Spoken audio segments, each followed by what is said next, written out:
Le jardin de Gethsémani est composé de 8 oliviers séculaires situés au pied du mont des Oliviers.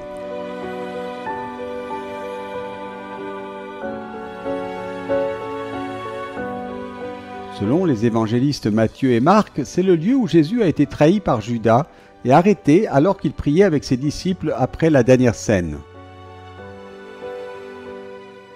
Aujourd'hui, le terme Gethsémani désigne 3 lieux, gardés par les franciscains, qui commémorent l'agonie et l'arrestation de Jésus la nuit où il a été trahi. La grotte de Gethsémani, le jardin des Oliviers et la basilique des Nations. Déjà à la fin du IIIe siècle, Gethsémani était considéré comme un lieu de prière par les chrétiens.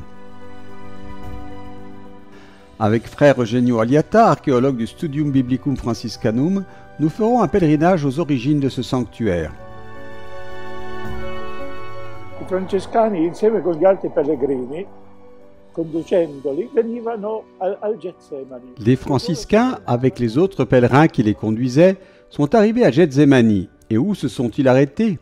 Dans un petit jardin contenant des oliviers anciens, appelés les oliviers des Romains. Ces oliviers appartenaient à des propriétaires musulmans de Jérusalem. Ce sont des marchands de Bosnie qui ont acheté le terrain au XVIIe siècle et en ont fait un don votif à la religion chrétienne. C'est ainsi que l'endroit fut clôturé par un mur et devint exclusivement un lieu de prière. E così il luogo fu cintato con un muro e divenne esclusivamente un luogo di preghiera. Successivamente la custodia volle ingrandire questo terreno. Plus tard, la custodie a voulu agrandir ce terrain avec des oliviers et acheter un terrain contigu au sud. Sur ce terrain se trouvaient également des oliviers assez anciens qui pouvaient être utilisés comme lieu de prière. Mais c'est justement à cet endroit que les vestiges des anciennes églises ont été mis au jour. Che vennero alla luce i resti delle antiche chiese. Lors des travaux de fouilles, une église datant de l'époque des croisés a été mise au jour. On pouvait voir de beaux murs et identifier une pierre qui servait de mémorial pour les pèlerins. La chiesa è menzionata nelle fonti, nelle storie antiche dei pellegrini come la L'église est mentionnée dans les sources, dans les anciens récits des pèlerins, comme l'église de la prière, parce que l'église est centrée sur cette prière que Jésus a faite à Gethsémani. Mon Père, s'il est possible, que cette coupe passe loin de moi.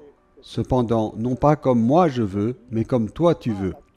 C'est le centre du message du lieu, la prière de Jésus. Del messaggio del luogo, la preghiera di Gesù.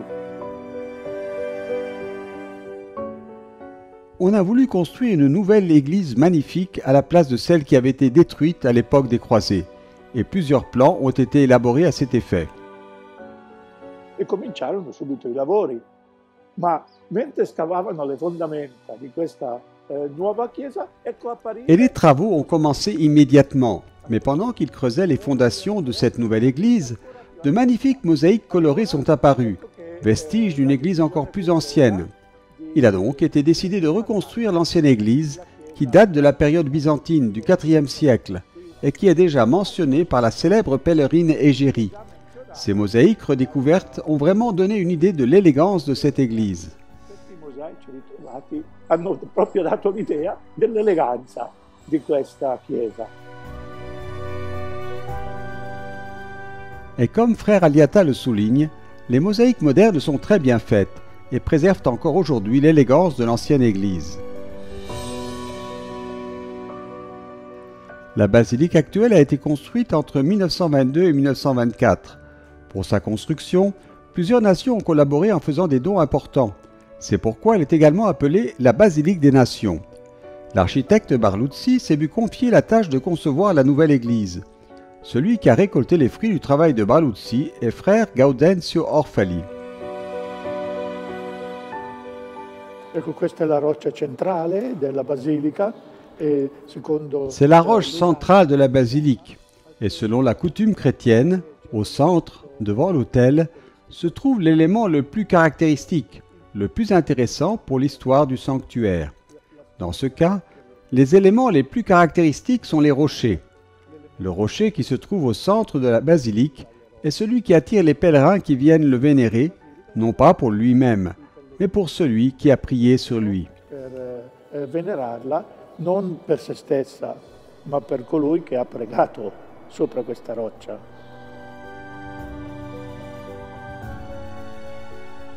Une mosaïque représente la trahison de Judas, le rocher de la trahison, tandis que la mosaïque de l'autre côté représente la scène de la capture de Jésus, qui est emmené par les soldats à nouveau sur un rocher. C'est donc le rocher de la prière, de la trahison, de la capture de Jésus. Sur le toit se trouvent les armoiries des pays qui ont collaboré à la construction de la basilique, mais aussi une curiosité, le portrait de Barluzzi. De 2012 à novembre 2013, la basilique a fait l'objet d'une longue rénovation.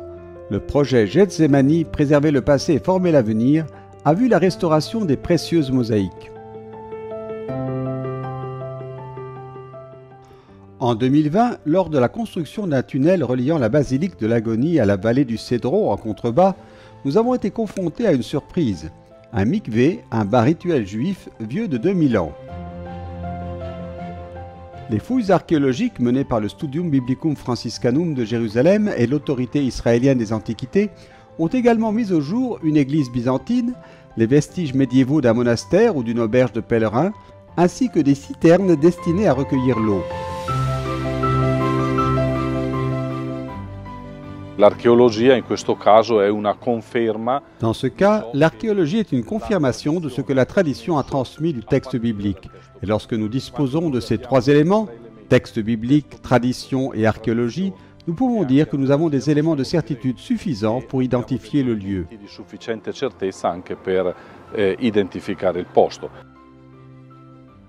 Les oliviers de Getsemani ont également été soumis à l'analyse d'experts en biologie et en physiologie végétale d'universités italiennes et du Conseil national de la recherche, à la demande de la custodie de Terre Sainte. L'étude a montré que leurs troncs et leurs branches ont environ 900 ans, ce qui en fait parmi les plus anciens oliviers connus. Mais ce n'est pas tout. Les oliviers appartiennent à une seule variété originelle et ont tous le même ADN, ce qui signifie qu'ils ont été multipliés par bouturage à partir d'une plante mère. Les pontifes ont également été des pèlerins exceptionnels en Terre Sainte. Ils ont vénéré la pierre de l'agonie de Jésus, mais ont également planté un olivier dans le jardin sacré, comme l'ont fait le pape Paul VI lors de son pèlerinage en 1964 et le pape François en 2014.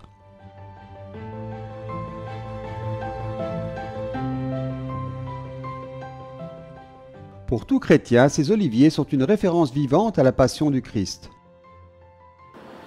In questo pellegrinaggio 2021, en ce pèlerinage de Carême 2021, en embrassant le rocher de l'agonie du Seigneur, nous demandons la vie et la réconciliation pour tous, surtout en ce temps de pandémie où les gens souffrent.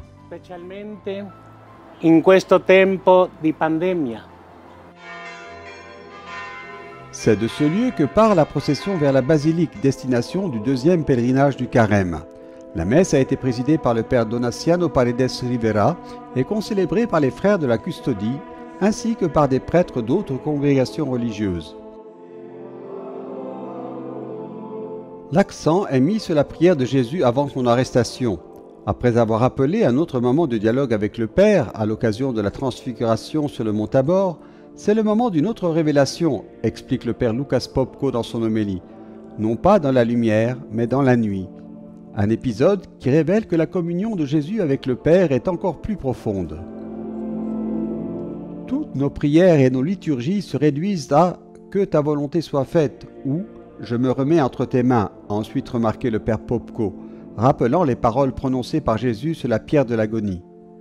Mais ce que nous observons ici, a-t-il conclu, n'est pas la solitude de Jésus, c'est la communion avec le Père.